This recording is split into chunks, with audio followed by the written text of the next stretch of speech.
Okay, so well, Felicity Scott, who's one of our professors, is going to moderate this panel, and then we'll have Luis Castañeda. Yeah, thank you. Yeah. So first I just wanted to thank the PhD students here at Columbia for organizing such an impressive conference, and also for inviting me to play a part in it by moderating this session, which raises, I think, a set of questions very close to my own current concerns. So I also appreciate that they gave me that opportunity. And at stake in each of these papers, albeit to quite different ends, are, let's say, problematics posed by the displacement of certain populations, or really more precisely, the sort of violent uncoupling of relations between territory and citizenship as it's produced in the formation of new states, and then the terms by which a sort of key figure of this geopolitical transformation, of course the refugee, is tactically mobilized or sometimes sort of somewhat cynically forgotten by the state at once in the register, at once as it manifests in the register of architecture and urban organization. And just in case, I just wanted to bring in one contemporary example, just in case we need to be reminded of the degree to which issues raised by architects' participation in the displacement of populations and other environmental injustices, often launched, of course, in the name of development and often under the rubric of the UN, just in case we need to be reminded of the degree to which this continues to haunt the present, and speaking, of course, above and beyond the sort of visibility of events like Israel's construction of housing in East Jerusalem, not of course UN sanctioned. I just wanted to briefly point to a rather disturbing article in the New York Times, Wednesday's New York Times, by Nikolai Urasov. And so then, without questioning, I don't know if people saw this, I was sort of shocked over my morning coffee, without questioning the effects of displacement or the mechanisms through which it is about to be wrought, he's championing this plan by the Haitian government, the Haitian government's development agency, to decentralize Haiti, to, as he reports, and I quote, redistribute large parts of the population of Port-au-Prince to smaller Haitian cities. And we find him then sort of echoing the language of the so-called urban crisis of the 1960s, and with it ideals of architecture becoming something like another technology of counterinsurgency strategies. And he goes on to say that such plans, and I quote, could become a reliable blueprint not just for reconstruction, but also for solving many of the urban ills. Yes? And he cites Leslie Voltaire, who's Haiti's special envoy to the UN, that otherwise Port-au-Prince, and I quote, will become an incubator for further crime and violence. And then we find that uncannily repeating the opportunism that, of course, emerged in the wake of Hurricane Katrina, that under the threat of environmental pressures, that the guidelines, and this is citing Urasov, the guidelines treat the recent disaster as an opportunity. This was a good thing for him. An opportunity that is to argue for the redistribution of the poor under the language of environmental concerns and urban security. So, of course, as he reports, and he notes a sort of suspension of his usual distaste for this trajectory of architectural practice, the Haitian team immediately headed to the University of Miami, where the new urbanists were, of course, more than willing to capitalize on this opportunity and help spread their vision of city squares, waterfront parks, and the clear separation of of residential from other districts. Yeah, so the new housing, also, and to come back to the paradigm of development, the new housing, the images of the new housing then took the form of a sort of near universal form of development architecture. You have these basic shelter prototypes that are constituted through core housing that would then transition into more permanent dwellings.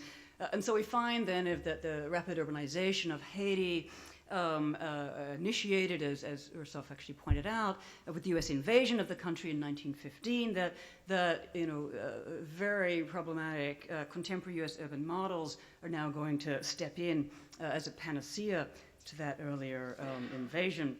So I just wanted to introduce each speaker briefly. Like the other panels are going to each present, and then we'll convene to the table. So Anu Siddiqui is currently completing a doctorate in the history of art and architecture at the Institute of Fine Arts at NYU, and her dissertation aims to develop a critical history of, as she puts it, the architecture and urbanism of the refugee. She's the author of the library book, Design Collaborations in the Public Schools, on Princeton Architectural Press. This is a book about an initiative that she's been involved with to revolutionize the culture of education in low-income New York City neighborhoods through innovative instruction and library design.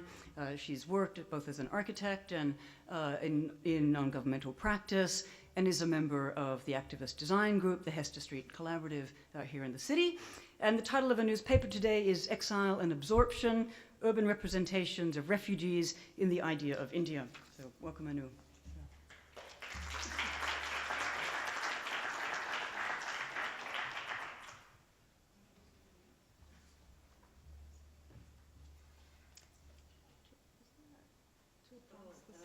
So you just have to hit either this one or that one, but Great. I usually...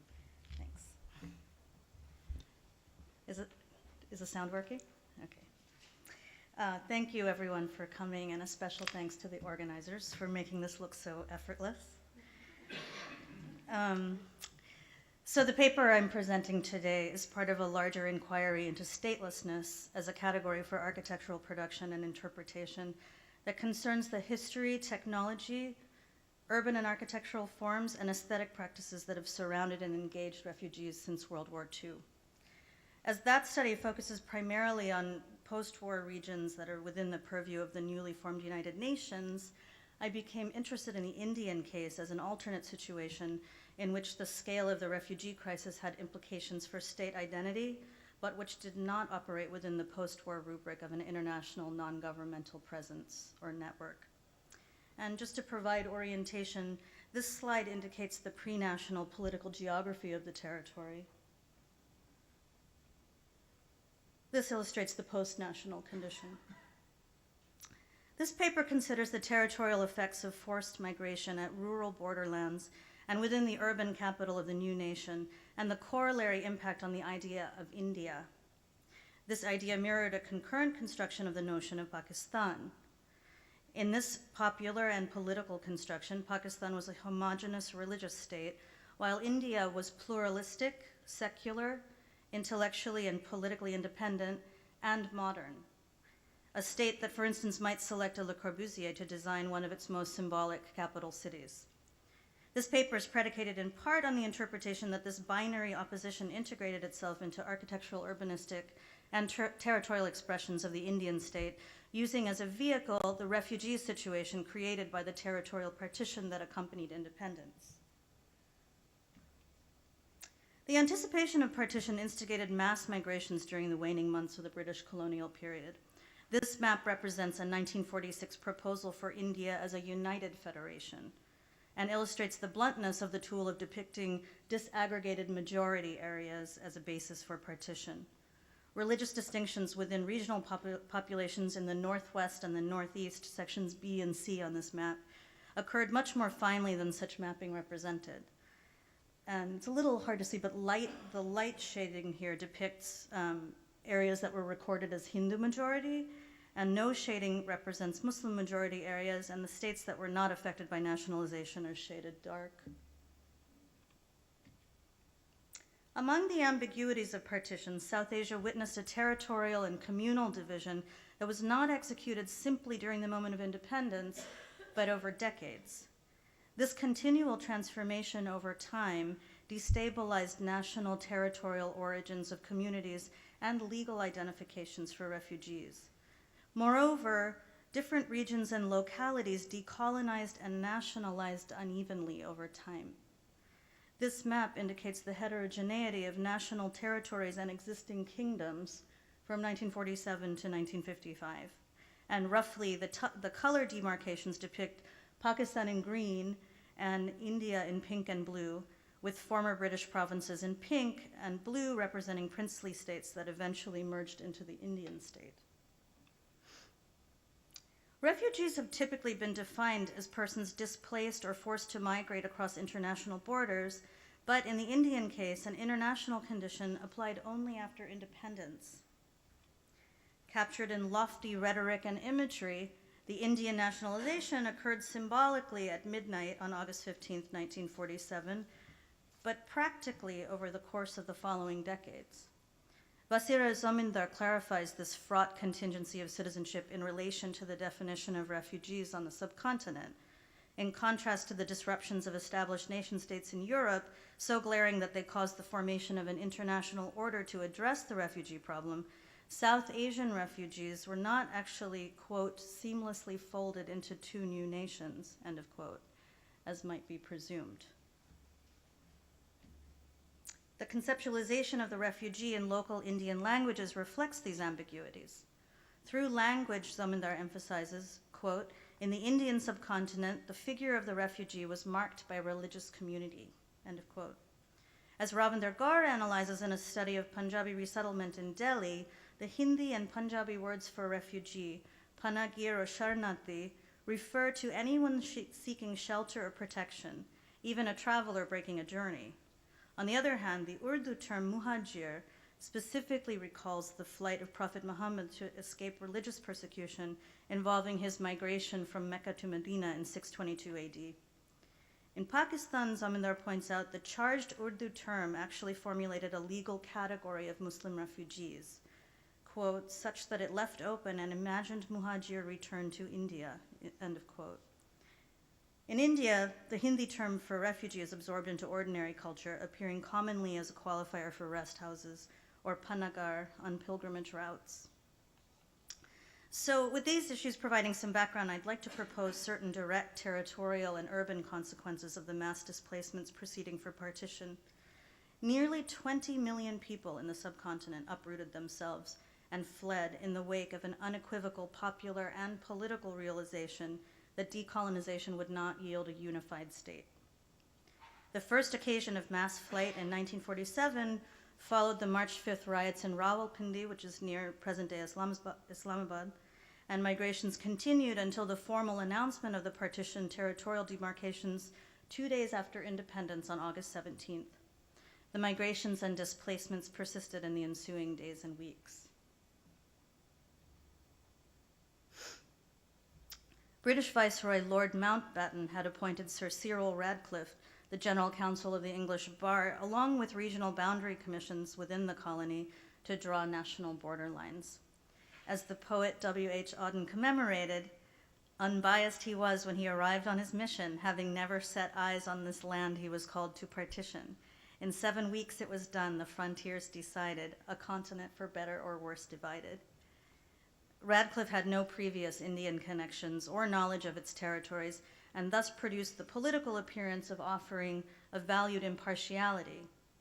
In less than 2 months, Radcliffe and the boundary commissions performed what have been described as vivisections of the contentious regions of Bengal and the Punjab. Joya Chatterjee debunks the surgical metaphor as misleading. She suggests that it connotes a dispassionate detachment or passivity or a lack of collusion and culpability from politicians from the subcontinent, or the conclusiveness of a single definitive act, as well as the technical procedure implemented by specialists. These maps support that position, showing evidence of the malleability of the international line proposed by internal political parties, contributing to the debate over the Bengal province. The shaded area here represents the proposed Indian side, and the unshaded area the Pakistani side. The Muslim League claimed more Bengali territory, including the capital city of Calcutta, for Pakistan, as Hindu groups did for India, as you can see in the first 2 images. Congress sought a greater share of land for India, as you see in the 3rd slide. And the provincial nationalist movement sought to retain territorial integrity for Bengal. You see that in the 4th slide. Highlighting its lasting effects on the negative politics between India and Pakistan, Aisha Jalal and Shugata Bose have criticized the awkward and ambiguous topologies created by the arbitrary divisions of the so-called Radcliffe line, which is shown here as the hard black line dividing Bengal and Punjab, the 2 major provinces that were bisected. The boundary was derived using outdated maps and census figures. It depended upon aerial views and very little on-the-ground data. Taeyong Tan explains that it followed no natural dividing features such as rivers or mountain ranges, and it cut across villages, canal systems, and communication lines, in the process separating communities and bisecting homes. According to Tan, the mere 6 paragraphs in the document explaining the Radcliffe Award for the Punjab, quote, wobbled from communal to economic to strategic factors, end of quote. In Bengal, the line created non-contiguous land masses that inscribed a territorial discontinuity into the new nations. Willem van Schendel describes a landlocked archipelago of enclaves along the northern border of Bangladesh, then East Pakistan, including 197 territorial islands that were decolonized and nationalized at an uneven rate. Inhabitants may not have fit neatly into monolithic identifying categories of Hindu or Muslim, typically applied to formally parcel the nations at the level of municipalities. Consequently, these enclaves have hovered in a state of political exceptionality, sometimes to this day. For instance, in this image, the chairman of an Indian enclave in what is now Bangladesh poses in front of his house with each foot in a different nation. He eventually extended his real estate with an addition to the house to acquire a postal address and domestic utilities from the Bangladeshi authorities. The process of effecting borders in South Asia undergirded the complexity behind the mass flights of 1947. Also, I would like to suggest that it cast the border itself as a landscape integral to the image of the Indian state. The paradigm of the political boundary with Pakistan configured a master narrative of the state in which the refugee figured as a critical protagonist. Away from the Indian borderlands, exceptionalities on the scale of neighborhoods, houses, and persons mutated urban areas in the interior. The refugee crisis keenly impacted Delhi, the so-called eternal capital, that was converting into yet another seat of rule. In the same moment that the new Indian state was appropriating monuments and architectural symbols of power belonging to the former capital city of both the Mughal and the British empires, a staggering refugee influx catalyzed what Gyanendra Pandey calls the literal transformation of Delhi into a refugeeistan. Within a week of independence, 130,000 refugees entered the city, and within 5 months, 400,000 had arrived from Punjab alone. Refugee populations included Muslims fleeing into the center from rural districts around Delhi and Hindu and Sikh refugees from the Punjab. The inner city flooded with clashing groups seeking refuge from communal violence. The formal urban elements of Delhi's typically Islamic Haveli or mansion-lined streets, chowks or open markets, and mohallas, the neighborhood quarters, transformed into violent opposing refugee camps within 10 days of the independence festivities, causing curfew to be imposed within the old city walls by August 25th. And just to clarify, these images are not from 1947. During this crisis of law and order, a critical political dispute occurred over real estate, the fulcrum in a multiple stage process by which city residents turned into refugees.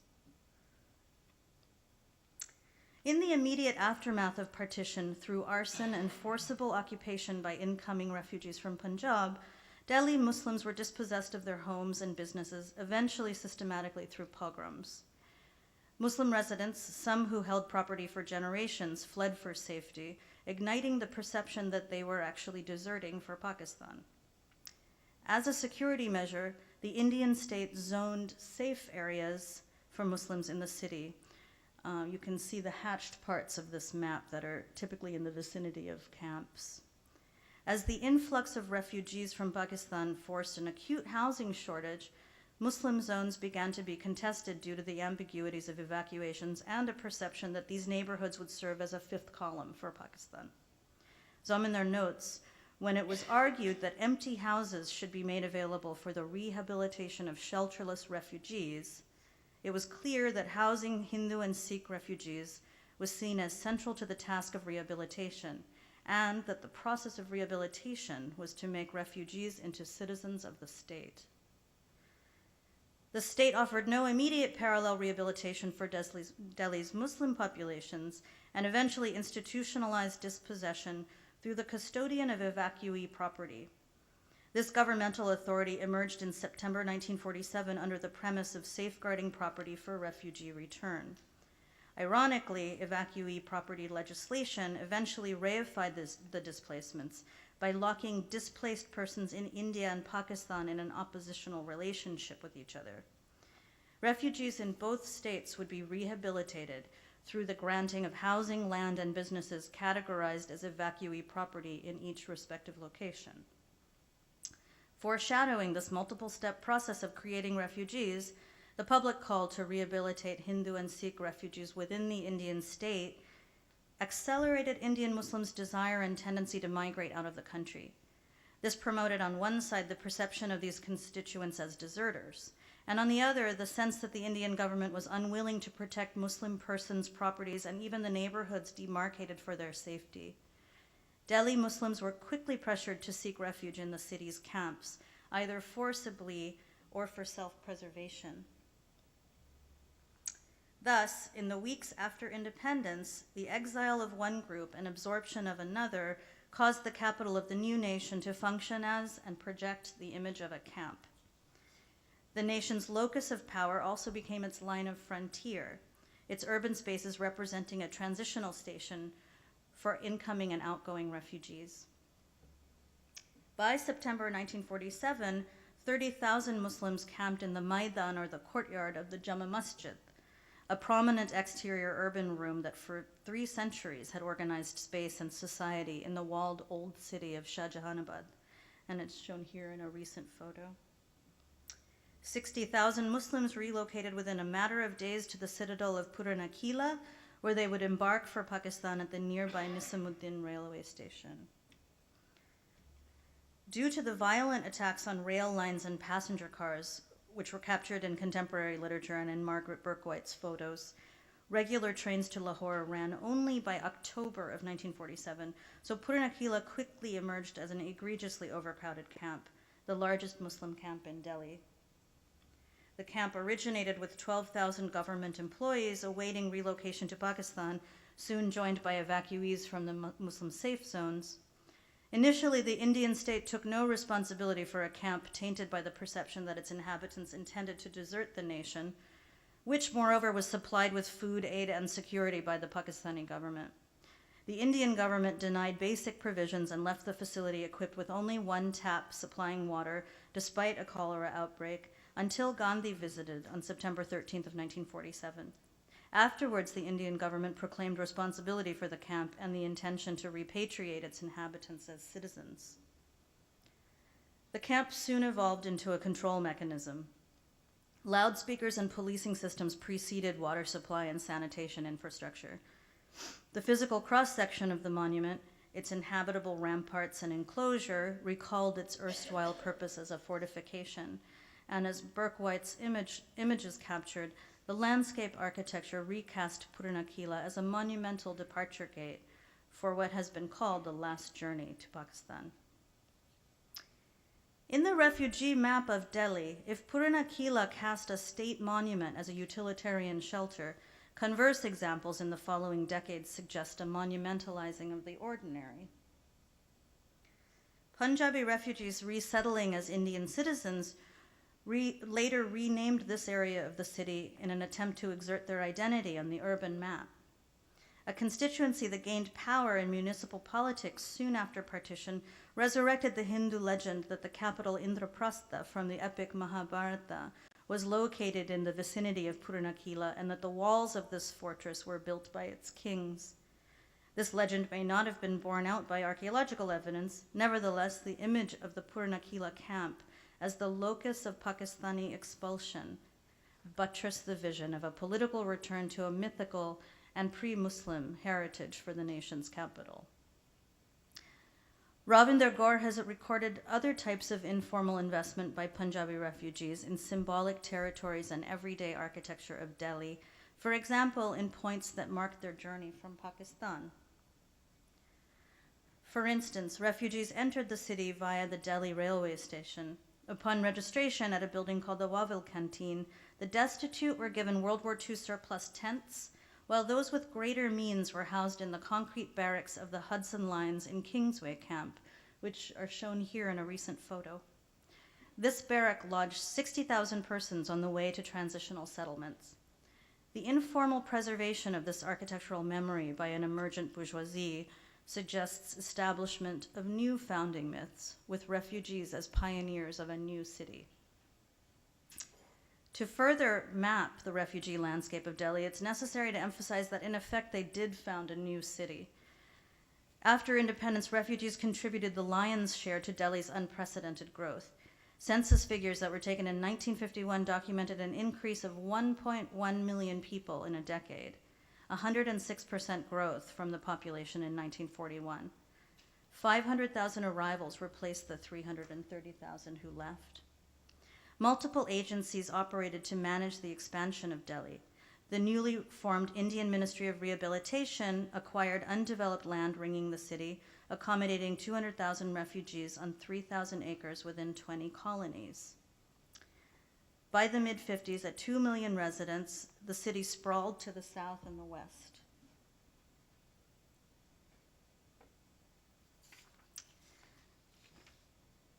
In 1954, the state convened a committee to develop a civic survey and master plan for the city, constituting the Delhi Development Authority in 1957 through an act of parliament, and incorporating the municipality of Delhi in 1958 to manage infrastructural support. Through massive building projects over 2 decades, the state finally declared refugee resettlement in Delhi complete, abolishing the Ministry of Rehabilitation in 1965. The state's eventual absorption of selected refugee populations within an urban planning apparatus delivered a conclusion to the narrative of violence that cleaved the city, the uncertainties of religious-based zoning, and the ambiguities and contingencies of territorial displacement. But that narrative of urban upheaval and resolution in the capital city reinforces a certain reading of the effects of partition, and I'd like to conclude with a few of its problematic aspects. First, I believe that the state cast the modernity of India as an unstable proposition, bound up with extreme mobilities and the political uncertainty of a nation fabricated from conditions of compromised citizenship. This staging has been useful for constructing a denouement in which empire was ultimately vanquished by the self-actualized modern state, for instance in the symbolism of a Le Corbusier-designed Chandigarh. It's not necessary to read Delhi's post-colonial urban adventure as indicative of a modernity in crisis. On the contrary, the conditions of statelessness and the circumstances of refugees might interrogate the nation, just as they give imagery or urban form to the idea of that nation outside of any question of modernity. Second, the very condition of forced migration at the core of the Indian nation has generated a questionable account of the triumph of the state's new constituency, including what Gaur has isolated as a popular discourse of the indomitable refugee spirit. This has supported India's problematic cultural hegemony over its neighbors, and it's contributed to the limitation of the broader histories of other nations in the region, and in turn their access to trans-regional histories. This includes histories of architecture. For instance, India, not Pakistan, traces a popular claim to the Taj Mahal. Similarly, Bangladesh invokes no architectural heritage outside its limited geographical area, although an undivided Bengal was the seat of the British Raj. And finally, the emphasis on the partition narrative may further a misrepresentation of the significance of refugees to the nascent Indian state, with non-border regions often barely disturbed. As historian David Ludden points out, for most people, partition was a national trauma that affected people far away in other regions. Nevertheless, the profound social and spatial effects of partition refugees on particular areas of national value, namely the capital city and its architectural memories, inflected the state's mobilization of the event in its rhetoric. In mapping the urban impact on the city of Delhi, I've attempted to register the place-based specificity of the events, to situate statelessness as a tool for critical architectural interpretation of the Indian capital, and through it, cultural expression of the nation.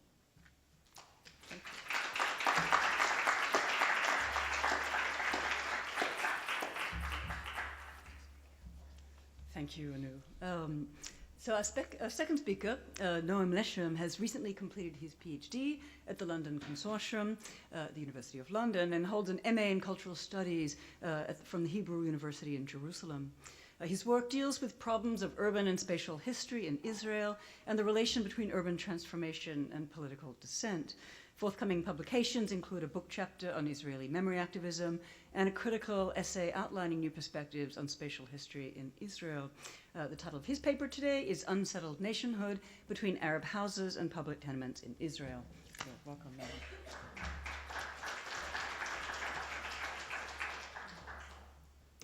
Thank you, Felicity, and thank you, the organizers, for putting together such a fascinating day so far.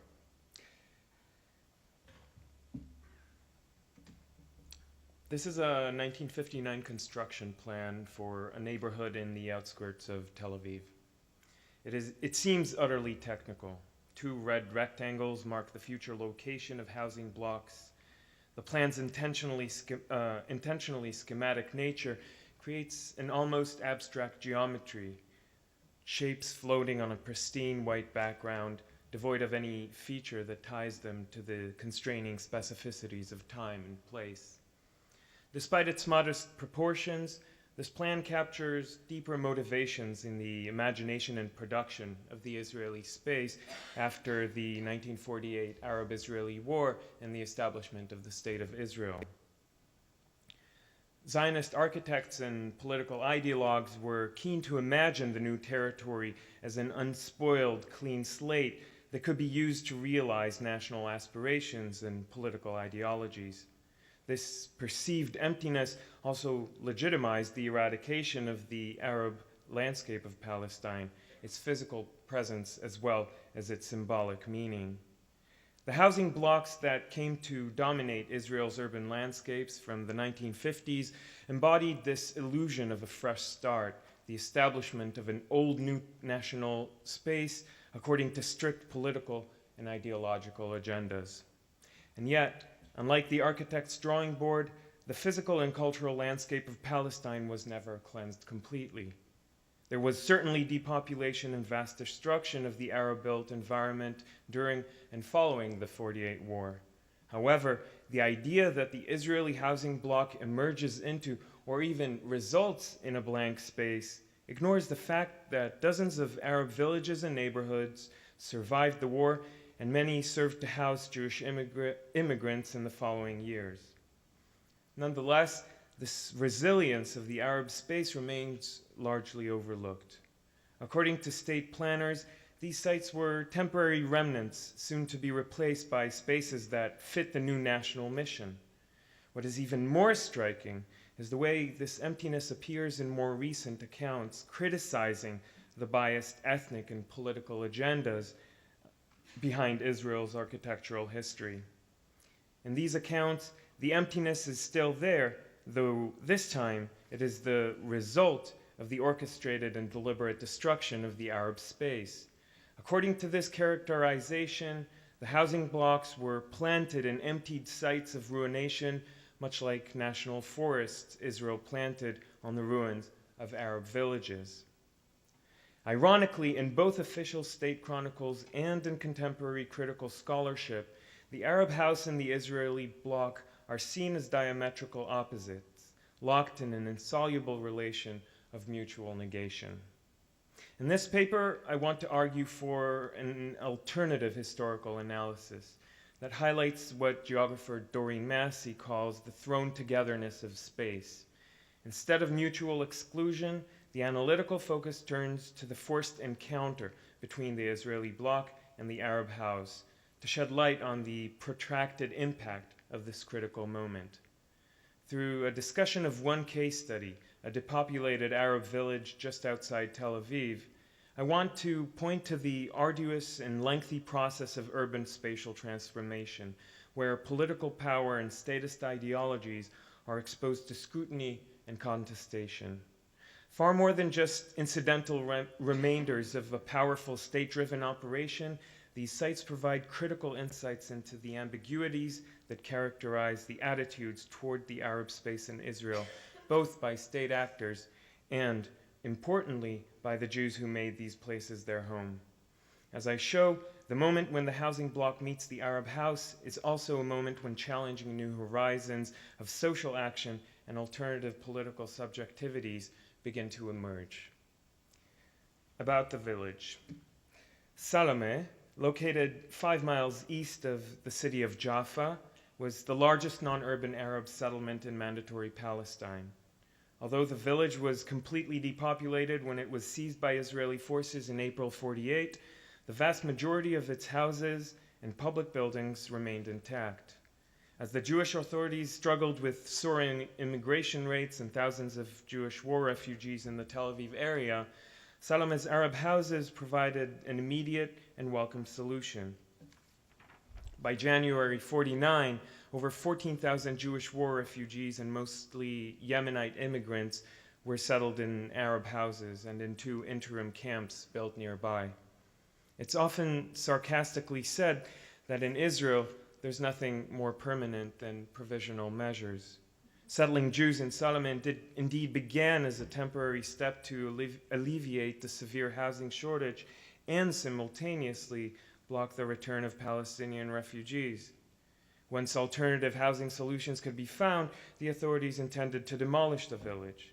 The mundane appearance of Salome's houses meant that, in the eyes of Israeli planners, it didn't qualify for rehabilitation and preservation, either as a tourist destination found in Jaffa or Safed in the north, nor to be transformed into a picturesque artist colony like the village of Ein Hod near Haifa. Nonetheless, within months of its depopulation, the village was bustling with life. Jewish children attended two of the schools, synagogues were open in former Arab coffee shops, and even the large mosque at the center of the village was turned into a youth club the following year in 49. What began as a state mission to grab Arab land and property soon took a life of its own, with the Jews inhabiting the village preventing, by virtue of their presence, the demolition of the Arab-built environment. This clash became vividly visible in the contrast between Salome's Arab houses and the new housing blocks that began emerging around it. In the decades that followed the 48 war, the Tel Aviv-Jaffa metropolis sprawled and expanded. Salome, now renamed as the Jewish neighborhood of Kfar Shalem, was gradually engulfed by new neighborhoods, all comprised mostly of tenements of various styles and periods. As one critic put it, the conurbation that surrounds Kfar Shalem is an anthology of public housing in Israel from the late 50s to the present. This proliferation of blocks in former Arab areas was part of the broader state effort to abolish internal discrepancies that hindered the formation of a homogeneous ethno-national space. Expressing more than just the new aesthetic ideals, the housing block epitomized a widely held conviction among Israeli planners and politicians that political socialization and the homogenization of the national community could be determined and manipulated through centralized housing policies. Salome was just one of many places targeted by this rehabilitating spatial politics. Yet, unlike many other Arab villages and urban neighborhoods, Salome's built environment was able to withstand the coercive policies of modernization and ethno-national chauvinism. Salome was not unique. For former Arab towns and villages throughout Israel, from Haifa to Lod, Safed to Jerusalem, became part of Israel's rural and urban landscape, even as housing blocks became the dominant feature of new neighborhoods and towns. Contrary to traditional historiographies, and despite a stark imbalance of power, the encounter between the bloc and the Arab house was not a zero-sum game, and the hope to establish a new spatial order by the abolition of another was bound to encounter significant strains and constraints. In the 1950s, the construction of bloc gained pace throughout the country, as well as around Salome. The effect of these projects was not, however, a mass relocation of population and the abolition of the Arab village. Instead, this process created a contained zone in which the foreign Arab spatial order continues to exist in the heart of Tel Aviv's southeastern suburbs. In the eyes of state bodies responsible for the design of appropriate urban environments, Salome's houses were more than an eyesore. They were, and still are, a disruptive obstacle for the modernizing mission to create a homogeneous urban space that abides by a stringent set of aesthetic, social, and political conventions. A powerful portrayal of the spatial opposition between the tenements and the Arab houses in Salome is depicted in a small leaflet published by Khalamish, the National Municipal Housing Company formed in 1961 to administer the reconstruction of slums in the Tel Aviv area. The leaflet invites residents in Kfar Shalem to exchange their houses for apartments in a nearby tenement project. The leaflet text and images provide a characteristic narrative where one environment is juxtaposed to the other. Visually, what seems to be an Arab house in a state of dilapidation is set against an image of a street lined with housing blocks on both sides. The latter image presents what planners aspired would become a quintessential Israeli neighborhood, with street lighting, sidewalks, and communal recreation spaces between the buildings. The text accompanying the image does not break from the opposition established by the images and contrasts the dire physical condition and overpopulation of Arab houses with the promise of a modern, sanitized space. In the official vocabulary of the time, sanitation also became synonymous with political socialization, removing at once health risks and perceived social perils. Thus, for example, Israel's labor minister in the 1950s, Golda Meir, stated, and I quote, "Good citizenship, a real sense of belonging, the beginning of integration, in other words, the creation of a good society, depended to an overwhelming degree on how people lived," end quote. In the case of Kfar Shalem, however, the process of sanitizing the built environment proved to be considerably more ambiguous, instigating social conflict and challenged the underlying logic of social, political, and spatial standardization. Instead of a simple negation resulting in physical destruction, the encounter between the housing block and the Arab house exposed the fractures in the Israeli state's modernizing machine and opened a space for critical ethnic and social realization by Salome's residents, mostly working-class Jews of Arab and North African descent. Several issues hampered the authorities' effort. Some residents feared that financial incentives and government loans would be inadequate to cover the relocation costs. Others realized the value of the land and refused to give up their rights without significant compensation. All knew that the crudely constructed 3 to 4 story blocks with their modest flats and neglected communal areas were far from ideal. Despite their often dilapidated state, the Arab houses became an increasingly viable, if imperfect, solution for those who sought affordable housing in the country's main metropolis. Against the rigid form of block apartments, the Arab houses proved to be malleable structures that could be expanded, divided, and modified. As such, the Arab environment provided the conditions for an alternative social economy, housing extended families and giving rise to a gray market of sublets and semi-official tenancies. By the mid-1960s, eviction and reconstruction effort reached a practical standstill. To salvage the project from complete collapse, the company managing it began taking legal action against residents of Arab houses. Some were deemed invaders to government property, others accused of violating the terms of their tenancy by making illegal modifications to the dilapidated structures, usually fixing a roof or a drain. The residents' retort was immediate, instigating public petitions and, towards the mid-70s, heated demonstrations. These actions chimed with contemporaneous social and cultural protest movements in Israel, such as the Israeli Black Panthers, a group formed in the Musara neighborhood of Jerusalem in 1971 by young Jewish men of North African descent who fervently protested against the institutional discrimination by the Ashkenazi dominant establishment. Indeed, the specter of the Black Panthers is traceable in appeals written by Kfalshalem residents in the early 1970s as a potentially explosive threat that might materialize if the conflict between the authorities and the residents is not appropriately addressed. In one of these letters, for example, the warning is clearly stated. The perpetuation of these injustices, write the Kfalshalem Residents' Council, will give birth to panthers in action or intention and will bring about distrust and friction in the nation. Anyone in their right mind can imagine what our soldier sons feel when they return home from the front in 73 and find out what the state they are serving is perpetrating. Is there not justice in the claim that Eastern Jews are discriminated against? Appropriate housing is the foundation for any healthy society.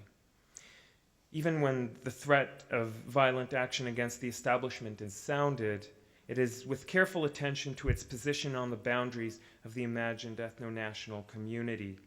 Each sentence is an expression of ambiguity, both reaffirming the speaker's belonging to and alienation from the defining features of Israeli mainstream society in the 1970s.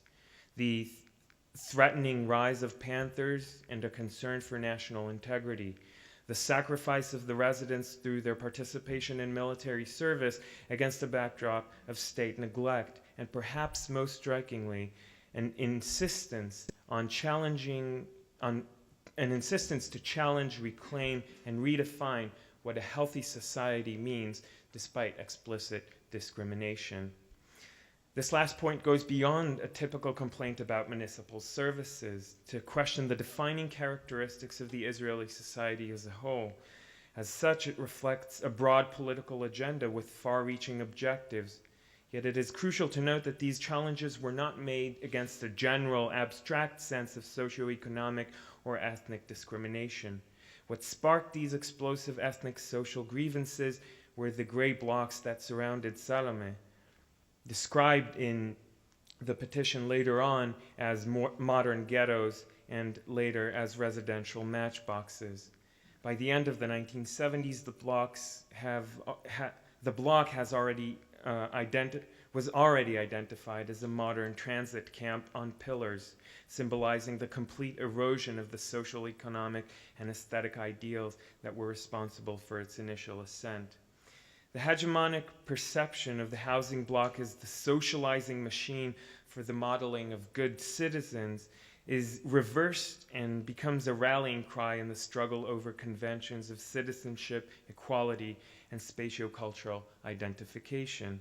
Perhaps unknowingly, the writers reiterate Golda Meir's association between housing and social order, only to challenge the epistemological authority that defines the conventional terms governing Israel's socio-political discourse. Social and physical realities in Israel's first 3 decades expose the fallacy of unrestricted state power operating in empty space. Despite its roots in modernist imagination of space, the Israeli housing block was never simply dropped into a pristine white emptiness, as the map I opened it tries to imagine. Nor, for that matter, did its appearance result in the complete annihilation of the Arab-built environment. Instead, the production of a national space appears as a laborious and unfinished process of encounter and negotiation, a constant effort to mend the fractures that emerge once political and aesthetic ideals are exposed to the corrosive power of spatial praxis and human intervention. The space that opens literally and theoretically between the Arab house and the tenement block provides a unique and important vista where new social and political alternatives can emerge into view. It is often not a pretty or dramatic sight, usually found in peripheral neighborhoods and in Israel's poverty belts. As such, it tends to escape common preoccupation with the housing block and the spatial politics that promoted it. As the case of Salome shows, shifting the analytical focus from idealistic manifestos to the actualities and practices of space is a crucial step toward a more complex understanding of both architectural and political dynamics. Considering spatial processes beyond the overwhelming grip of the state or the modern illuminates the intricate relation between ethnic political contestation in Israel and former Arab spaces that become part of its urban landscapes. Events like the Black Panthers protests in Musrara in 71 and the intense clashes between residents and the authorities in Salome throughout the 1970s are pivotal moments that illustrate this unsettled history.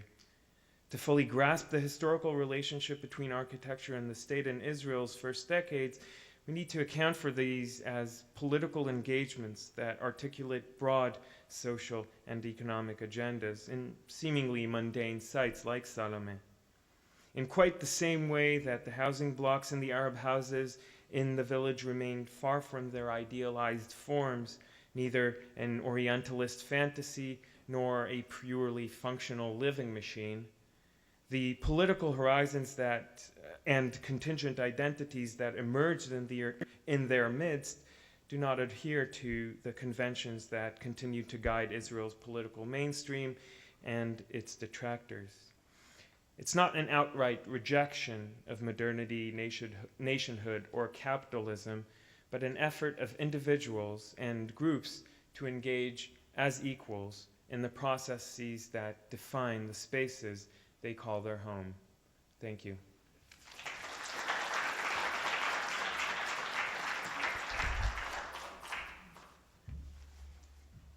Thanks, Noam. Our third speaker today is Isla Lucifer, who is currently teaching at Indiana University in Bloomington, where he's a visiting faculty in the Department of Art History and the Center for the Study of Global Change. He's also taught in the HTC department at MIT, where he received his PhD in 2007. And he also holds a Master's of Architecture degree from Princeton, where I actually first met him about 15 years ago and immediately recognized a certain brilliance. And this I just learned, he also holds an undergraduate degree in mathematics and physics from the University of Punjab in Lahore in Pakistan. He's currently working on a book based on his dissertation that looks at how modern architects and planners played a critical role in shaping the Third World development discourse and its associated structures of power and intervention in the post-war era. Isla's paper today is titled Designed Transitions, Ekoshad, Doxiadis, and the Refugee Housing Projects Under Military Rule in Pakistan, 1953 to 1959. So welcome, Isla.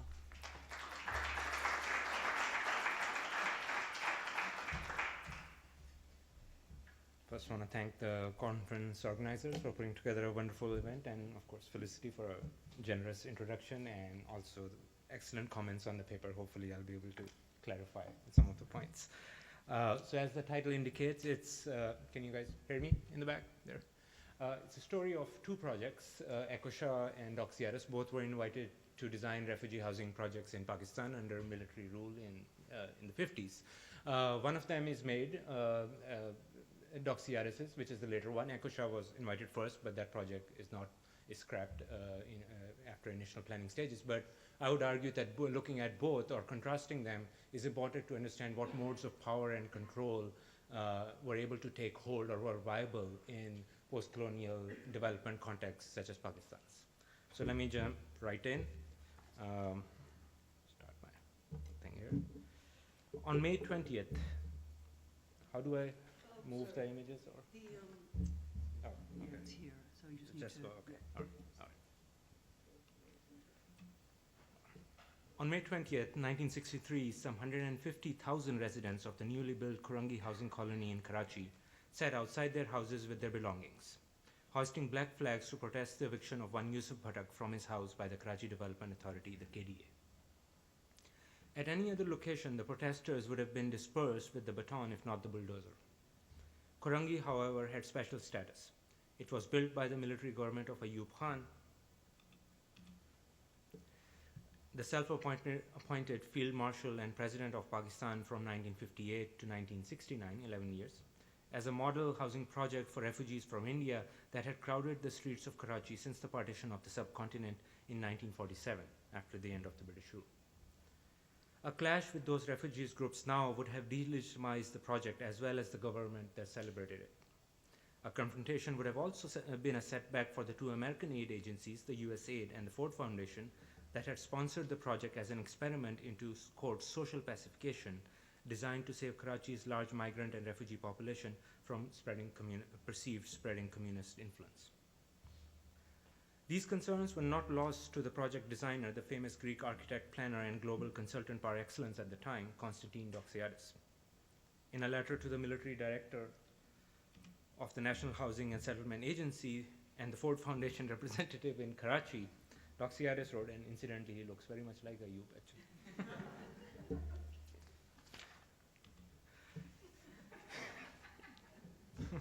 Maybe that's why they like each other. In the 4.5 years of my acquaintance with the urban problems of Pakistan, it is the first time that I have seen such an enthusiasm, inspiration, and coordination of effort under a unique command for the achievement of a natural goal in this field. The Operation Karangi, as I think it should be called, has all the characteristics of a beachhead, started by commandos in hostile territory, by commandos who have the desire to achieve a national goal, even by deciding to have greater sacrifices and casualties than normally. Even more, it should be turned into the beachhead that is going to open the enemy land for conquest. Doxiadis' statement betrays the founding justification of authoritarian rule. The public as the enemy that must be fought in the present so that the nation could be preserved in the future. More importantly, however, I would argue, it shows how this duality is managed by casting modernization as a natural goal. All political challenges are framed as unnatural forces that must be fought with unshakable resolve. The authoritarian rule bears the responsibility of a sacred custodianship, of standing above the unnatural realm of politics to enable the nation to follow an inherent natural process of change. The Ayub government itself had framed the project in similar terms when it described it as part of its, quote, basic democracy program. The program had banned all national politics with the claim that public first needed to be, quote, trained in politics through participation only at the municipal levels. This process of incremental political training placed great emphasis on administrative structures. This focus allowed the military government to forge a working alliance with Pakistan's influential civil bureaucracy, extending the latter's power and giving the military government a civil face. The question of refugee settlement was a critical component in consolidating this alliance. The partition of India of Pakistan had been an unpredictable, as you have heard in Anuradha's talk, had been both unpredictable and violent, displacing more than 12 million people and leaving over 1 million dead.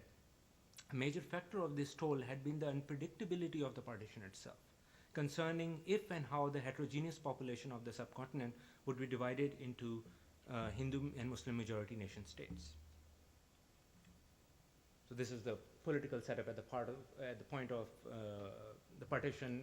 With yellow states show that how the subcontinent was not under direct British rule, but yellow states were princely states, and they were supposed to decide which side they would go on, casting or contributing an unpredictability to the whole process, as you heard before.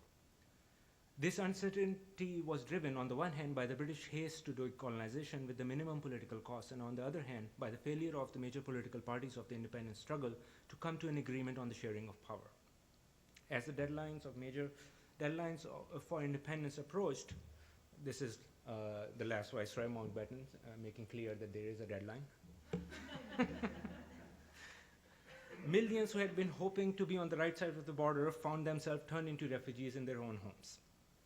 The ensuing violence and dislocation would come to be best remembered in the post-war political culture on both sides of the border through the photographs of Margaret Bourke-White, which you've seen some of these images before.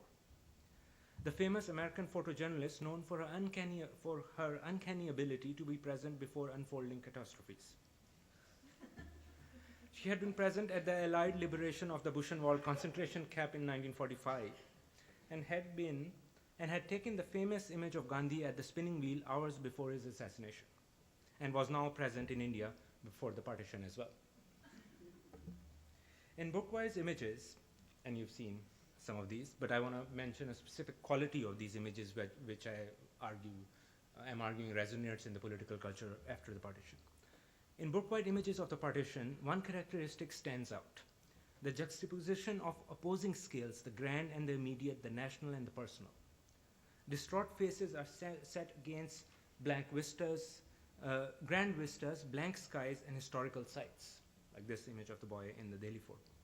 It is as if the partition had opened a chasm that had swallowed all that mediated between the personal and the national, bringing the former into grating agency with the latter without the intervening layers of the social, the common, the familial, and the familiar. Burke-White stressed this forced coupling by highlighting the overburdened and inadequate means of transportation or makeshift objects employed to make the historical crossing. The inadequacy of the means available to meet this historical and spatial challenge give the images an air of incertitude. The refugees appear to us not only to be passing through a catastrophic transition, but also appear as if they would remain forever caught in this moment. And indeed they would. This transitory status would continue to define the idea of refugee in national political discourse even when they had reached their destinations. And some of these images, the one earlier, would be present in Doxiadis' report in the Kurangi project as well. The representative figures of this transition would come to be, would be the refugees in Karachi. Show this map. Karachi is right here in the south. First capital of Pakistan, right after the partition, before it was moved to Islamabad, also designed by Doxiadis. A majority of these refugees had migrated from quote-unquote Urdu-speaking areas in India, and as such did not belong to any of the historical, ethnic, and linguistic groups that were sutured together into Pakistan's 4 provinces at independence. Because the Karachi refugees lacked any provincial association, they soon acquired the curious status of permanent refugees within the country. The refugee in Karachi presented an impartial and transitory subject. Because she appeared outside of national politics, she rendered the politics of associations and alliances transparent. Her future represented, or could be claimed to represent, the nation's future. Drawing on this framing, the Ayub government deployed the project of refugee settlement to justify its rule. It framed refugee settlement as a project of carefully guided process of national transformation that demanded administrative custodianship rather than political representation. Under the quote-unquote basic democracy program, the transitory status of the refugees were projected onto the entire country, turning the entire population as refugees in democratic politics. Doxiadis had judged these larger political requirements correctly, describing his designs from the beginning as open-ended and transitory quote-unquote processes, rather than concrete plans. Each project emphasized systematic coordination of parts and incremental growth, justifying long-term administrative control. This approach won him several projects from the Ayub government, including the commission for the new capital of Pakistan, Islamabad, in 1962. Kurangi, however, was not the first attempt at settling the refugee population in Karachi. Doxiadis was a latecomer on this scene. It was Michel Ecochat, the director of town planning of the French Protectorate in Morocco, who was first invited to design refugee colonies in Karachi in 1953. Ecochat's project for Karachi, however, was not realized, unable to take hold in the turbulent political climate of the time. Yet for our purposes, it highlights, just as importantly as Doxiadis' later proposal, the viability of different models of intervention and change in relation to particular structures of the state. Ecochat had arrived in Karachi as a UN consultant on the recommendation of Ernest Wiseman, an active Siam member and the head of the UN Housing and Planning Section in New York. This recommendation was based on Ecochat's recent experience with designing transitions. Ecochat and other members of ATBET, Siam's Moroccan offshoot, had completed a massive housing project in Casablanca, in the outskirts of Casablanca, for the incoming migrant population, a project highly praised at the recent meeting of Siam in Aisa province for staging a dialogue between the poles of quote, culture and function. The buildings supposedly replaced the formal elements of the natives' environment, such as the terraces and courtyards, in a modern idiom, but did so along decreasing density arrangements. As the inhabitants, supposedly that was the argument, as the inhabitants moved from high to low density, they acquired modern sensibilities and living habits without a certain break in their cultural practices. That's the famous diagram on the Siam Grill, which shows anthropological profiles, drawing on colonial anthropology of how these people living in higher densities in native environment move to modern profiles of the basic family unit, but then they at the same time move to lower density arrangements. In this equation, function was seen to intervene at fixed moments to nudge culture. The colonial authorities appeared as both modernizers and preservationists. The dual focus, often dismissed as schizophrenic in historical analysis, I would argue, however, forms a particular mode of colonial administration. So usually in analysis it's seen as, well, their colonial authorities are, emphasize dual focus. On the one hand, they want to say, colonial science, function, all these things are important. But on the other hand, they want to preserve, native cultural environment. So the whole discourse of association in French colonial imperial policy.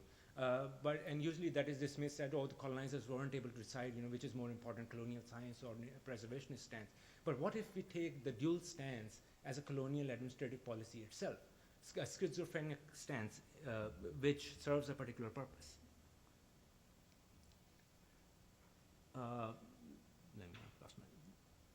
Under the regime of inclusive, I would argue, forms a particular mode of colonial administration. Under the regime of quote-unquote inclusive French colonialism, modernity was presented as a project of only periodically calibrating the movements of a loosely defined, varied and dispersed cultural sphere of the French imperial domains.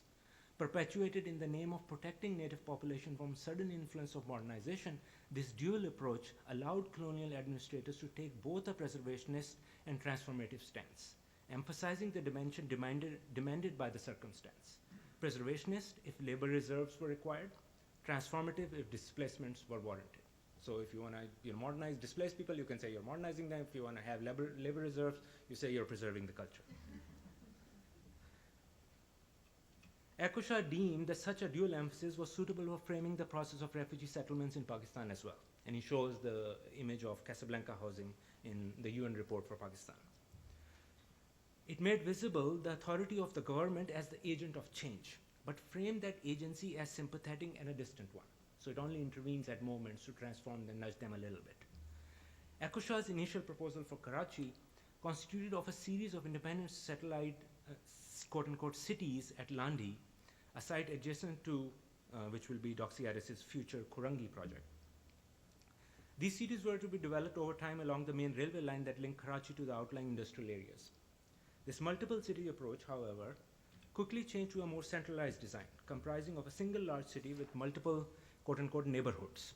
Though each of these units were to have a fixed periphery and a fixed framework of roads, shopping centers, schools, etc., they were meant to accommodate changing types and arrangements of housing in large swaths of open green. Want to close up maybe? This one. So this is one of the neighborhoods. I think one up there in the corner. What's curious is that different neighborhoods are shown having, at different moments in the development of the scheme and having different types of housing, slowly evolving from one to the next as the inhabitants are modernized. What's curious here is that Eccleshare does not settle on a particular organizing scheme for the houses until the very end. In fact, that's another arrangement. In fact, the very possibility of ever new reorganization is presented as the main feature of the plan. Following Casablanca, Ashura expected the new city to grow from provisionary shelter to an intermediate stage of ground floor houses to high-rise blocks that could be arranged and rearranged in different conglomerations within open space. As the economic and social profile of the inhabitants changed over time, Eccleshare argued the entire settlement would move towards lower density and more open space. At Kurangi, this process comes to be articulated in the language of Siam's four functions of circulation, work, living, and public facilities, the last modified here as the care of body and spirit to include a mosque and a hospital in Pakistan. The four functions announce in advance the profile of a modern life whose particular details are to be revealed in time. The city is literally imagined as a palimpsest of these different functional layers, each influencing, nudging the process of cultural change towards a process of incremental modernization. The city forms an infrastructural field that is both the condition of transformation of its contents and their telos, the moment when the transforming environment would catch up with the full potential of the framework. The scheme outlines a process of evolution whose final form is already visible. We witness only the process of filling in the details. So the main concern for Ekosha is outlining the boundary first. The boundary becomes this representation, visible, making visible the authority or the agency of the state. And whatever inside, is a slow transformative process. I mean, that can happen over time, but it's important for him to represent what the social agency or agency of social reform is in this case, and this is the idea of state as singular power. Ekosha extended this logic to map the entire city of Karachi, mapping its density as indicative of different stages of modernization of the inhabitants and how they could be set on path to the next stage under the guidance of a comprehensive and visible administrative framework. Yet Ekosha's approach could not find the same currency in Pakistan as it had did in Casablanca. In Pakistan, the idea of central authority could not be invoked with the same ideological weight as in colonial context. A design emphasizing the need for a comprehensive and visible armature of organization, however open, produced the opposite effect, making the very power made visible through the project open to attack. In a protected exchange, Ekosha kept accusing the refugee settlement agency of ignoring the comprehensive nature of the plan and picking and choosing individual parts for piecemeal implementation. Very soon, the project came to be framed in the political debate as an idealized scheme beyond the means of a developing nation and disconnected from local concerns and politics. So Ekosha's project failed precisely because, his strategy of outlining the visible or the agency of change comes under attack because it has no historical legitimacy in Pakistan context. So let me now quickly turn to Dr. Rice's project and take a sip as well. The most striking difference between Doxiadis and Ekosha plan is the different approach to boundaries. Ekosha plan had placed, this is Kurangi's plan, and of course it's characteristic of Doxiadis' approach of two bands. One is institutional and one is sort of light industry and filled in with, this is community buildings, light industry, and then neighborhoods in between of different community classes. And this was where Ekosha project was supposed to be. So Doxiadis plan was supposed to eventually cannibalize it as it moved in this direction. Ekosha plan had placed particular emphasis on delineation of clear boundaries for his proposed refugee settlements. The proposal by Doxiadis firm, Doxiadis and Associates, on the other hand, purported to an idea of continuous expansion. So the plan was supposed to grow like this. It's like Napoleon's army marching. Doxiadis' proposed settlement was to grow linearly over time out of his present site and direct the growth of the entire city of Karachi. This approach, I would argue, reflects a different idea of consolidating state power than the one proposed by Ekosha. I'm going to speed up a little. In setting a predefined scale for the entire project, Ekosha designated the state as the ultimate agent of change. In contrast, Doxiadis' approach in eradicating the fixed boundaries of the plan works toward erasing precisely the scale at which the state made itself visible as the agent of social reform. The scheme proposed a Nestle model, going back to the diagram, the plan, the scheme proposed a Nestle model of social organization controlled by disseminated administrative structure without an identifiable authority. The population was to be divided into different community sectors, each one here, beginning with the basic income unit of community class 1 and ending with the community class 5. The structure was to be administered jointly by cooperative boards of members of government agencies and surrounding industries. In the past, if the government or the industry provided direct housing to the workers on mortgage, they, instead of paying down the debt, had held the debt as employment security. So, if you have debt, instead of, no one can fire you in a sense. But to counter that, they said it will just, disseminate the authority, so you can't really have an identifiable authority that you can challenge. Kurangi's Nestle spatial organization and disseminated administrative structure made it virtually impossible to challenge any policy on a limited scale, while making coordinated evictions expedient. Now, Doxiadis is often accused of abstracting traditional architectural elements, such as, and these are the houses, such as the courtyards or windscreen, into standardized elements, rearranged onto grids for logistical convenience such that they lose their social, even climatic purpose. Indeed, Kurangi appears to fit the bill as well. Yet this criticism in celebrating the spatial and symbolic qualities of the cultural space repeats the underlying assumption of Doxiadis' abstracting enterprise.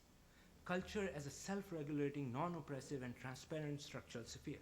For Doxiadis too, the statistical universe set upon standardized grid presented a set of abstracted form deemed necessary to introduce a new set of market-based choices to the inhabitants.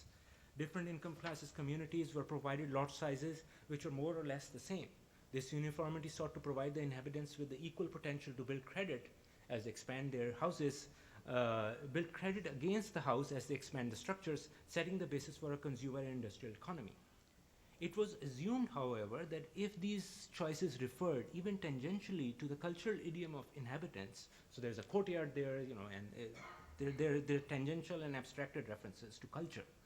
They would appear intelligible, to cultural idiom of the inhabitants, they would appear intelligible to them. So, culture lingering in the background as distance reference in the form of dislocated courtyard or a modernized minaret, thus was seen to provide a safety net, a training ground for entry into the market. Kurangi was a consumer purgatory of sorts, where the inhabitants were presented with market choices in cultural terms. It's not the presence of statistics per se that makes the exercise of power possible here, but the idea of culture as the necessary foil for understanding them. This duality was fundamental to Doxiadis' acoustics, the science of human settlement. Acoustics laid out statistical basis for different so-called cultural environments, serving as a bridge between presumed poles of tradition and modernity. And this was precisely why acoustics gained enormous currency in authoritarian governments like Pakistan. It framed, on the one hand, modernization as a problem of transition, legitimizing authoritarian rule as custodian of this process, yet on the other hand, it presented this transitory moment to be driven by the individual's choices. A particular idea of consumer is constructed in the acoustical world, one who is available for adventures in the market, since he is given the choice to expand the house, but since the choices he can only understand in the cultural context, but declared unprepared for those in politics, a consumer who can only understand the language of culture. Culture becomes an alibi for pushing entry into the market while delaying entry into politics. It must be stressed here again that at Kurangi, these displacements are carried out through the figure of the refugee, who in the context of post-partition Pakistan is tied to the ideas of socio-cultural transition. Refugee is a subject who can host the idea of delay in political representation, perpetually appearing in need for soft modernization cast in the language of culture. She is constantly seen as out of sync with the action in the national theatre, especially when the play on stage is declared to be market capitalism. Doxiadis and Ayub government did not consider, however, that such delaying strategies could not be continually masked with architecture. As Kurangi protests showed, the very site of supposed transition could just as easily be turned into sites of social organization, reframing the system of perpetual transition as one of perpetual crisis. It would, however, take almost another decade, a tainted election, and an economic crisis for the political opposition to mobilize the mass protests that would eventually unseat Ayub Khan. Yet the inherent political crisis of Pakistan, stemming from attempts to keep ethnic and linguistic divisions in check through centralized control, would continue to resurface in the preceding decades and still continue. What is critical to note in this reiterating crisis of power is the manner in which the international and the national embed themselves within each other to advance their agendas, rather than imposing them independently. Development is often simply seen as a form of new imperialism imposed from the outside. An external power imposes its will on a subjugated society. As we have seen, this model of oppressor-oppressed does not adequately explain the mutually legitimizing modes of power in the development arena, just as it does not explain the complexity of colonial governance. It is here that architecture and urban projects such as Doxiadis and Ekushas provide critical archives for understanding the new and emerging modes of intervention. It is here that they also betray a history of modern architecture's intimate relationship with power in the post-war international arena.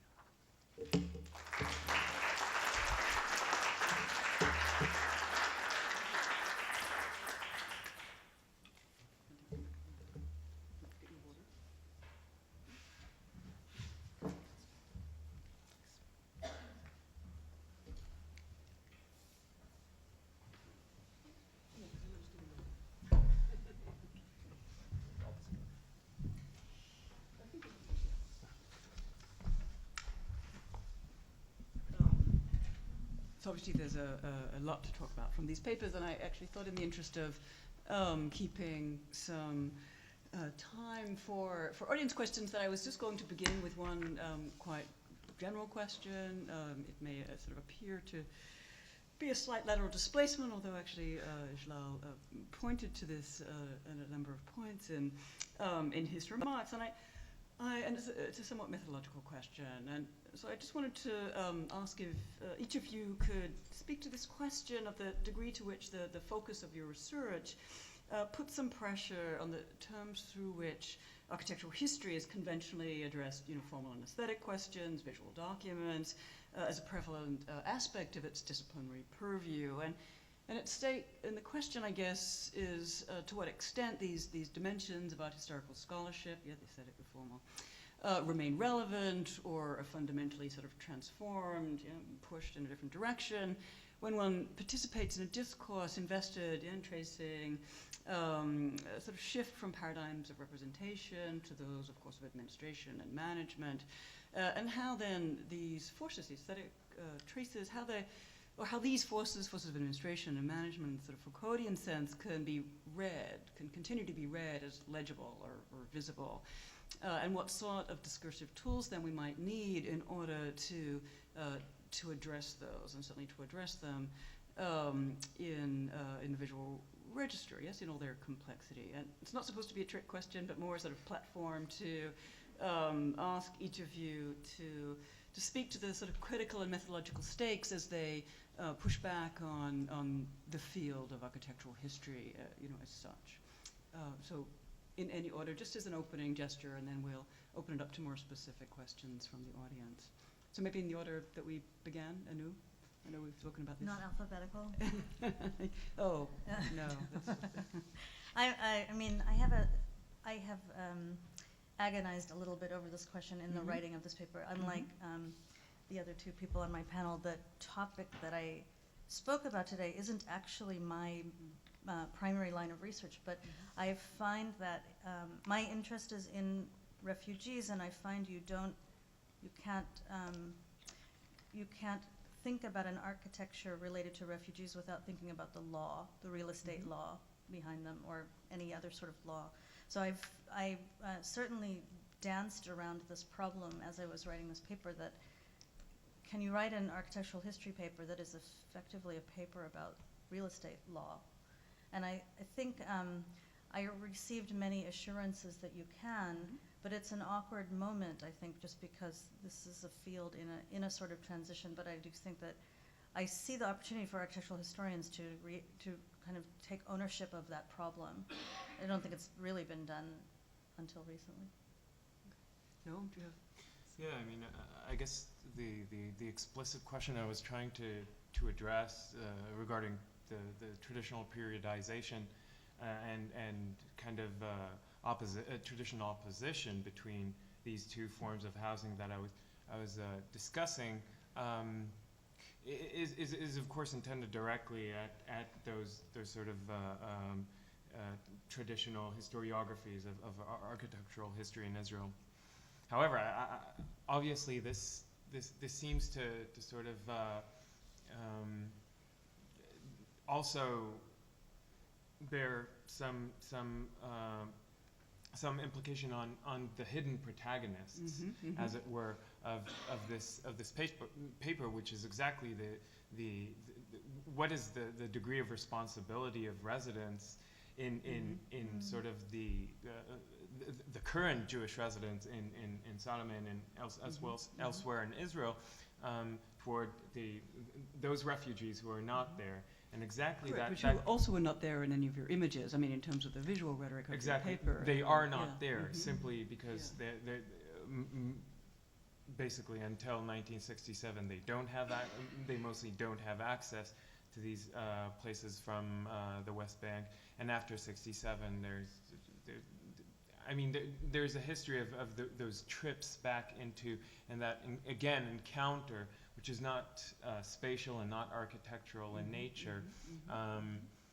But I think that question of custodianship that was raised here, and if we try to think of it, the challenge of custodianship not only on the level of official administration, but custodianship on the level of residency, that tension between preservation and appropriation, maintenance and appropriation, is one of the big challenges that I think that comes up from that idea. Well, usually or traditionally, the examples of modern architecture in post-colonial contexts have been the showcase examples of Le Corbusier's Chandigarh, Khan's Dhaka, Brasilia and whatnot. And modern architecture is only seen to have shaped the national debate or post-colonial context only symbolically. Right, I mean, these buildings are made to represent something, and to the extent they bring in, Western values and whatever, I mean, they are oppressive. On the other hand, I mean, there's a whole school of thought which says that this was the good thing, and there are many people like me who can speak good English because of colonization, and so there's. So I mean, it depends which side you're on. But the debate is limited to symbolic value of whether symbolism was appropriate or not. And that's just mirroring occasionally the sort of state's claims to modernization through architecture, et cetera. Well, it's the art of architecture. But what's missed is that, I mean, before these capitals were made, I mean, there's a whole discourse in which, UN, World Bank, whatever, the whole development discourse in which the nations were very much invested. And international institutions were very much invested. And they were bringing in architects to set up processes, which cannot be represented. I mean, the buildings in some cases were not even made. I mean, it's just plans and reports which are circulated and stuff. So how can architectural history now look at these archives and understand architects? I mean, that's very much visual. I mean, they are images, they're not buildings, sure, but they nevertheless serve the purpose of giving meaning to which are very complex processes of urbanization with multiple, causes. They give them meaning as if these are manageable processes, right? They're nevertheless open-ended, and you can't, they don't identify who's controlling them and whatever, but they set them up as manageable processes. These archives have, I think, traditionally been ignored, and now it's, I mean, high time for historians to jump in. Okay, thank you. Yeah, of course, my question was Not in any way intended to suggest the sort of ongoing relevance of a sort of uncontested paradigm of history, but to ask, how these types of interventions remain in dialogue to the point that they can actually be legible as interventions as well. So this is, this is exactly the I think the sort of stake in negotiating, both spaces and not losing some aspects of one's expertise, but certainly not forcing a new body of material and questions into a type of old paradigm. So this is the discussion. But I'm sure there are many questions, so I want to, Reinhold, I think there's a microphone wandering around. Well, thank you. Great panel, great papers. This is actually a question that I was thinking about in the morning, really with respect to both panels, and you've really helped to, all three of you have helped to focus, I hope, in useful ways. This is the question. First, I'll tell you what it's not a question. It's not a question about like changing the name of the conference, in a sense, to architecture and nationalism. But it is a question about the relationship between nation and state. With an emphasis on relationship. In terms of, let's say, cultural politics, in terms of representation and production and administration of bodies in space. Etc. So it seems to me that if we are, in relation to the discussion you're just having, if we are to sort of contemplate, in a sense, new tools for new problems, right, that this would be one of those discursive tools we would need to sharpen. In other words, the capacity to specify architecture's multiple functions within that relationship. So I'm interested to know what thoughts you might have about that. One of the things, I guess, I was thinking this earlier as well. We've been mentioning the idea of state, and there has been discussion that state as this, it's not a monolithic thing. The boundaries are porous, and nevertheless, and it was sort of letting in all these characters which were criticizing it, and sort of it was more insidious, operating more insidiously by letting the people who are criticizing it into its fold. But even that idea assumes that there is some sort of central nerve center, someone sitting with the finger on the button and controlling what, okay, let in, these critics now, and we'll, able to expand our territory a little bit and stuff. State is really a network of people sitting in institutional context without any central deciding bodies, and there's a lot of unpredictability and accidental developments and agendas, competing agendas. So if we get rid of the idea of a sort of central decision-making body, then you have to account for intersections, that it's the biographical intersecting with the institutional agendas, with whatever regional agenda is, political agenda is at play at the moment. So ideas of nation and state, basically, I would say state is sort of this bureaucratic setup on which different ideas of nation are propped up on to give it meaning. State is always sort of has this functioning dimension. I mean, it never makes itself, in my mind, visible as the state, so to speak. It always has to have some sort of historical dimension, and nation is precisely where the history comes in and gives state meaning as cohesiveness, but in a very unpredictable or discontinuous way. I would actually add I agree with that completely, but the thing I kept running into is that this idea of nation as a landscape of imagination as well. It's not really just, there's this component of bureaucracy to state, and I think it has a mirror in nation. They're both obviously political constructions, but there's a sense of architecture as a method for enabling imagination when you talk about nation that I think struck me in working on this.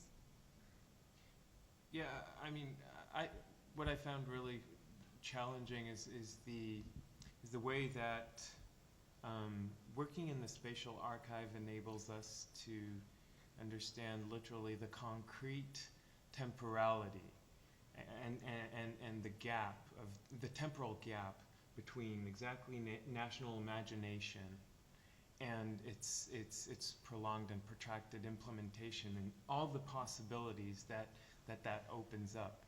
So that's.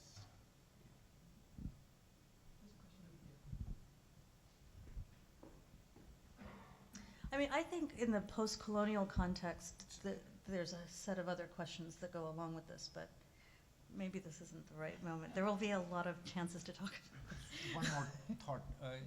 Perhaps we can say nation is the narrative through which the state captures the subject. Yeah. That is necessarily needed and will be revised. But I have a question to Nam. You mentioned that there was sort of a clear aesthetic or cultural aspect to the judgment which settlements, which abandoned or displaced Arab settlements to destroy and which to develop as tourist areas. Could you talk a little bit on the criteria, on those aesthetic criteria which were put into this decision, and maybe who produced these criteria, architects, urban planners, or politicians? I think that ties really well with the question of imagination and how do we use that sort of physical archive to expose exactly the criteria of imagining nationhood. I think in the Israeli case it was a combined effort of both architects, planners, and political ideologues.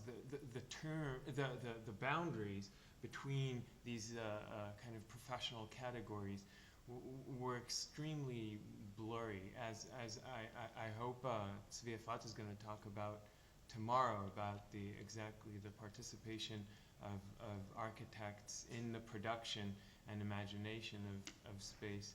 But I guess what is interesting is just to note the tension in the Israeli case between old and new, and the effort to, on the one hand, trumpet modern ideals and modern imaginations of space with the recreation of a sort of a biblical ideal of sovereignty, and how to bridge that gap, literally bridge the gap between biblical times and contemporary era, while cleaning away, as it were, sometimes physically, those discrepancies that could not be conveniently compartmentalized into either.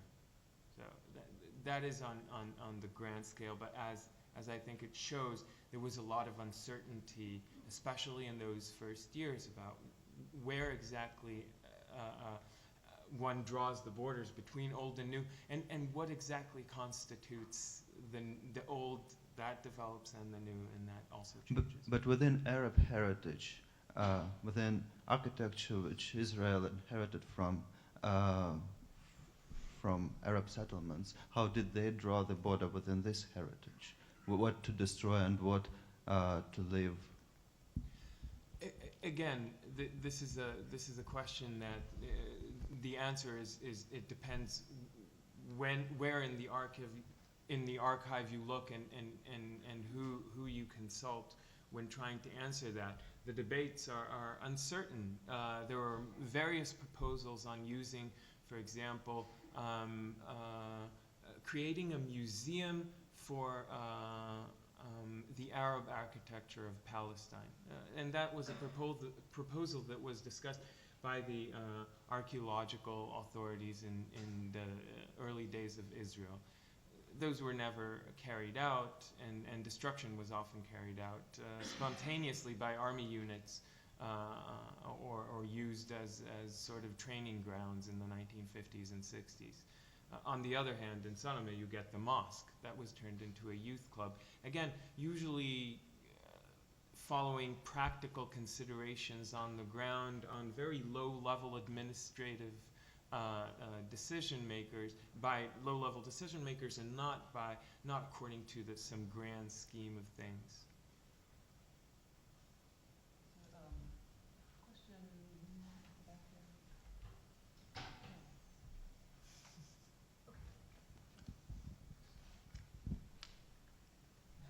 I guess you can roll the microphones wide. I just want to know, just to pick up on the questions very briefly. It's interesting because the village was not destroyed, right? So it somehow embodies the right of return, in a way. I don't know if you, it's as if it could be read as a sort of monument for the right to return in a certain way, insofar as it's one of the villages that were not destroyed. So another reading that could provide is not just against modernization, but in a more sort of like historical, more, view, like starting from 48, and the village and the mosque remains there, although it's been used as a youth center. It's still a Palestinian village. I don't know if you could read in that way as a monument, as a sort of historical monument of sort of political claim that continues. Monumentalization is as I discovered in latter stages of my research, is a very dangerous term when one discusses the forces that enable preservation, because I'll just briefly note the history of the mosque. The youth club that was opened in the mosque was closed in '81, and the mosque stood empty, actually stands empty until today. But following the eruption of the Second Palestinian Uprising, Intifada, in 2000, in October 2000, one evening, residents of the neighborhood set out with hammers and axes and began tearing the mosque down. And that is 20 years after it was standing empty. And in some way, that moment was a moment when the mosque was no longer a youth club, is no longer integrated into networks, very practical and mundane networks of life, but regained its monumental status, as it were, and sort of invited a monumental violence against it. Very familiar from exactly examples that we know in Paris or in Delhi for that matter, the reappropriation of symbolic sites. So, and about the question of the right of return, I think it's these yeah, that's I think it's a huge question. Maybe we'll address it afterwards, if that's okay. I'm happy to. I wasn't trying to cut you off. No, I know. So one more question and then we'll wrap up.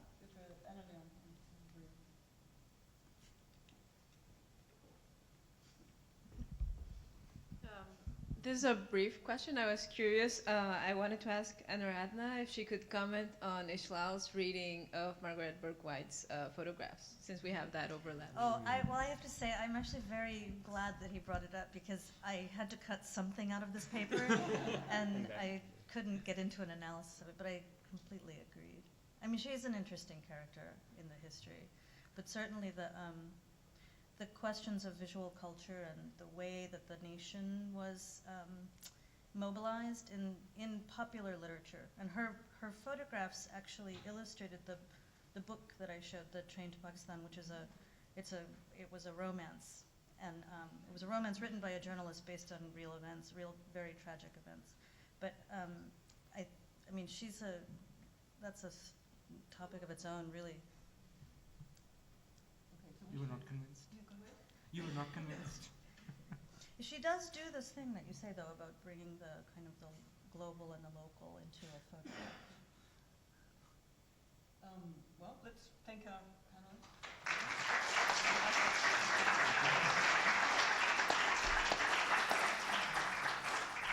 We have a 5-minute break? 5-minute break before the next round. Thanks, Felicity. Yeah, thank you very much. Thank you guys. Well, I've been hearing about you from many corners. Oh, okay. Very nice to meet you. Very nice talk. Yeah.